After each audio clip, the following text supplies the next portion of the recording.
And when peasants, for example, under the old regime, bear the burden of taxation, if situations arise such as poor harvests or droughts, then it becomes extremely difficult for these peasants to pay their regular taxes.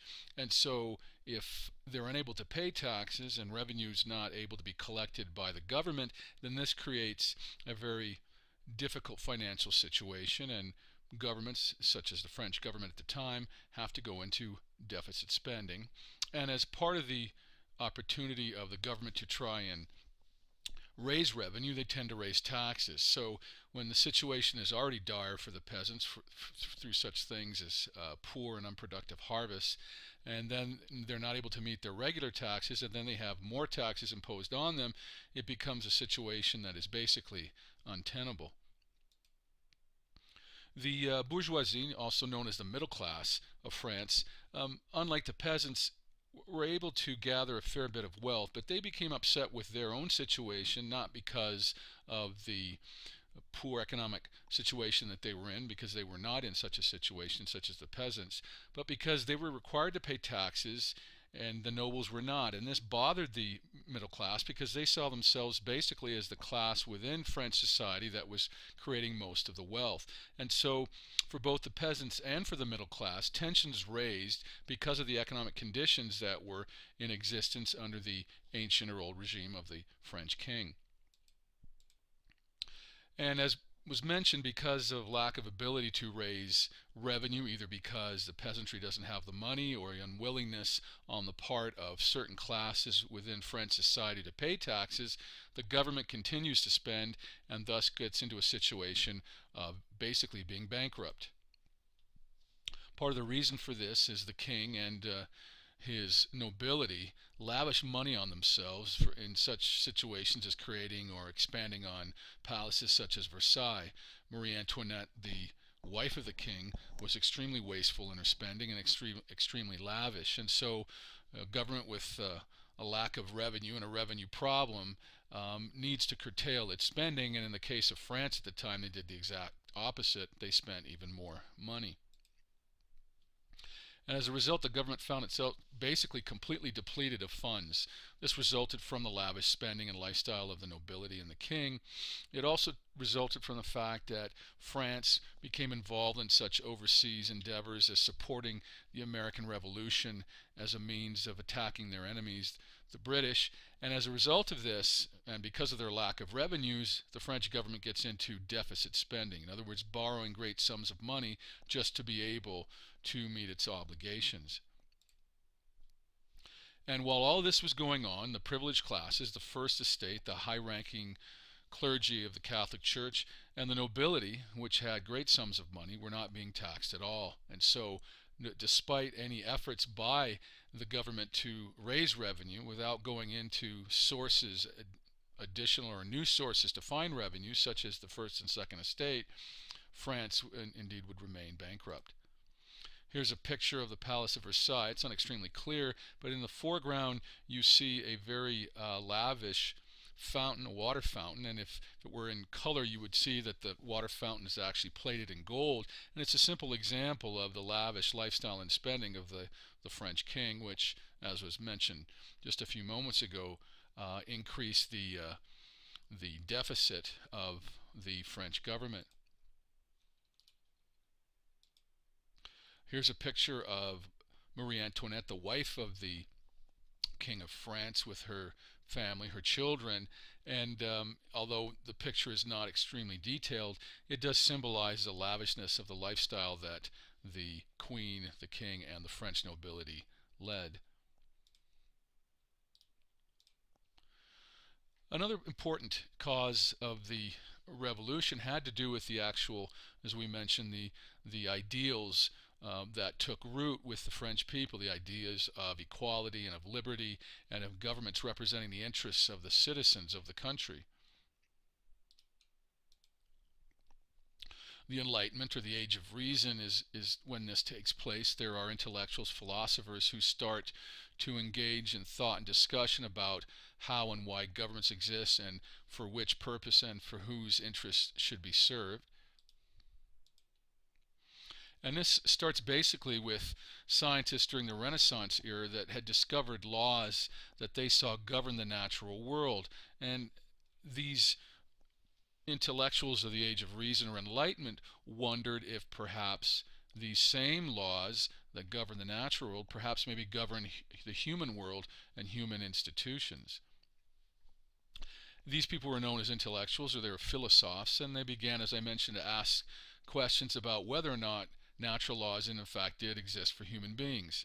Now these philosophers, these intellectuals, were not religious thinkers, they were secular, so they tended to use reason and logic as opposed to faith, and they were not focusing on religion. So when they were seeking to answer these questions, they focused on reason and logic.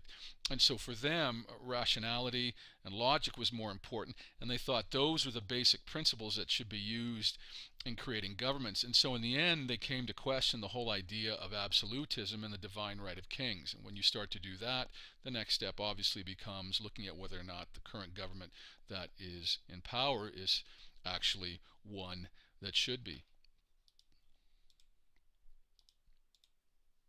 So let's go back to the causes of the French Revolution. Now that we've looked generally, let's look more specifically. And let's look at the long-term causes of the French Revolution. And let's look at the more immediate or short-term causes of the revolution, because there were a number of causes and we could differentiate them along these lines. So let's look at the long-term causes first. Well, first of all, if we're considering what the long-term causes of the French Revolution are, we would simply include all the things that we've just discussed, the ideas of absolutism, a king and a monarchy, a monarchical government based on the idea of divine right with no idea of or principles for equality or government serving the interests of the citizens, the very inequitable and unjust social and economic political system that existed in France at the time, the ongoing poor harvest, unproductive harvest at the time in the 1780s that basically left the peasant farmers with little money to pay taxes.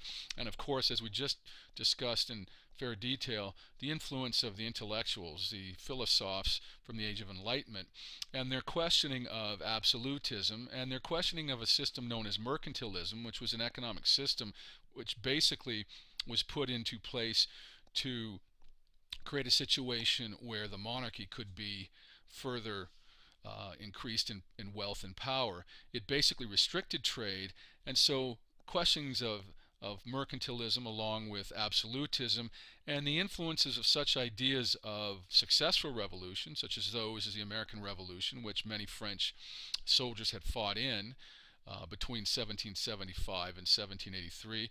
And previous to that, the Glorious Revolution in England. There was a period of time of 10 years where the King of England was overthrown and there was basically a Republican government that was in place. Their influences also impacted thinking at the time in France and may be considered one of the examples of long-term causes.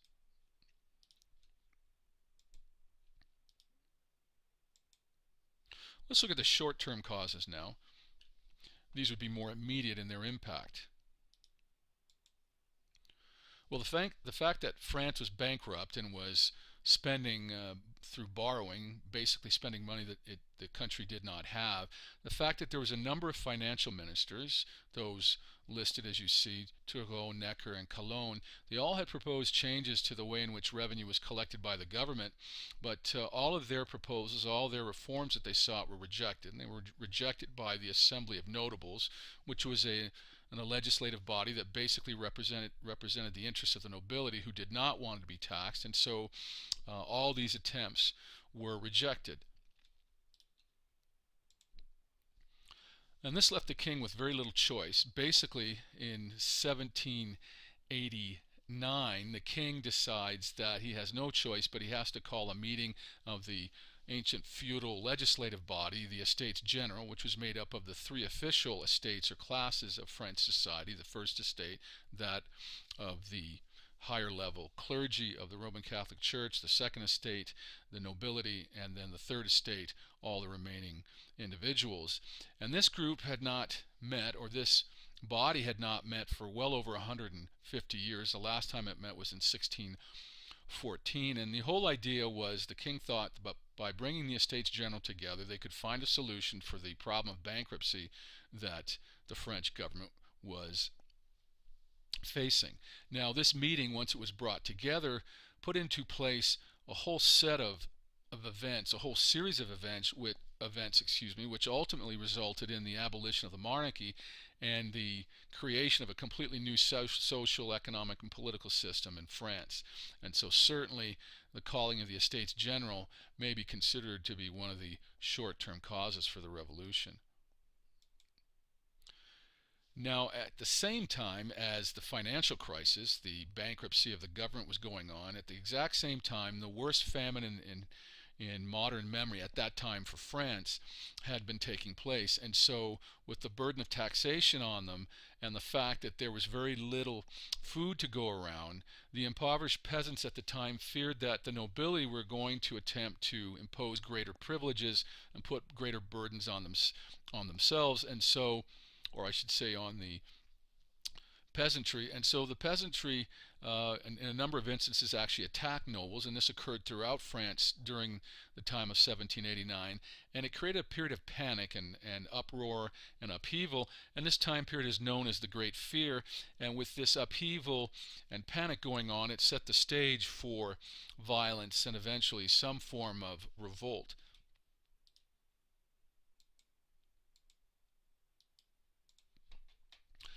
And so as part of the short-term causes, we do need to talk about the cahiers, and because it's an important part of the short-term or immediate causes that brought about the revolution. And the cahiers were members of the estates that were elected as representatives during the winter of 1788 and 1789. And these cahiers, basically as a tradition, wrote down the grievances that people had, and many of the peasantry and the middle class had a great number of grievances, and they wrote these down. And basically the cahiers tried to get the government to put into place some moderate changes, but unfortunately, because the First and Second Estate were unwilling to budge and give up any of their privileges, they were not put into place, and the opportunity for some moderate change was basically gone, and then this leads to more radical action.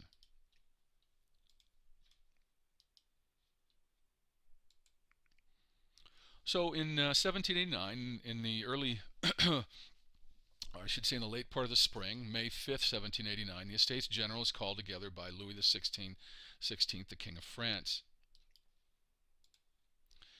And voting was conducted by estates, so each estate had one vote, which means essentially the First and Second Estate could basically block any proposals or any reforms that the Third Estate was trying to put into place. And they would do so at every turn because they would simply want to maintain their privileges and ensure that the Third Estate was not able to put into motion or into place any kind of reform that ended the First and Second Estate's basic privileges and their ability to avoid being taxed. Representatives from the Third Estate, basically as a result, out of frustration, demanded that voting be done by population. In other words, the First and Second Estate would have less votes than the Third Estate because the greatest amount of the population of the country was represented by the Third Estate would have more vote. Now, the First and Second Estate would not want this because it would give great advantage to the Third Estate, who could then go about putting into place the kinds of changes, reforms that they know were needed at the time. Unfortunately, with the First and Second Estate blocking any attempt, deadlock results, and nothing is done to alleviate the problem of deficits of the French government.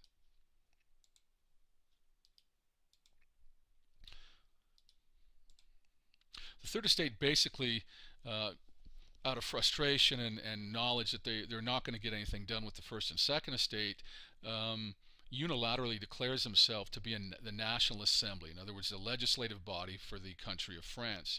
In response to this, Louis XVI locks the Third Estate out of the meeting. So the Third Estate relocates, goes to a nearby tennis court where all the members take an oath, a vow that they will stay together and actually create a written constitution for the country, one that's more representative of the interests of all the people of the country. On June 23rd, 1789, the King, Louis XVI, basically gives in and relents and orders that the three estates meet together as the National Assembly and vote by population, and so that a new constitution for France can be created, and so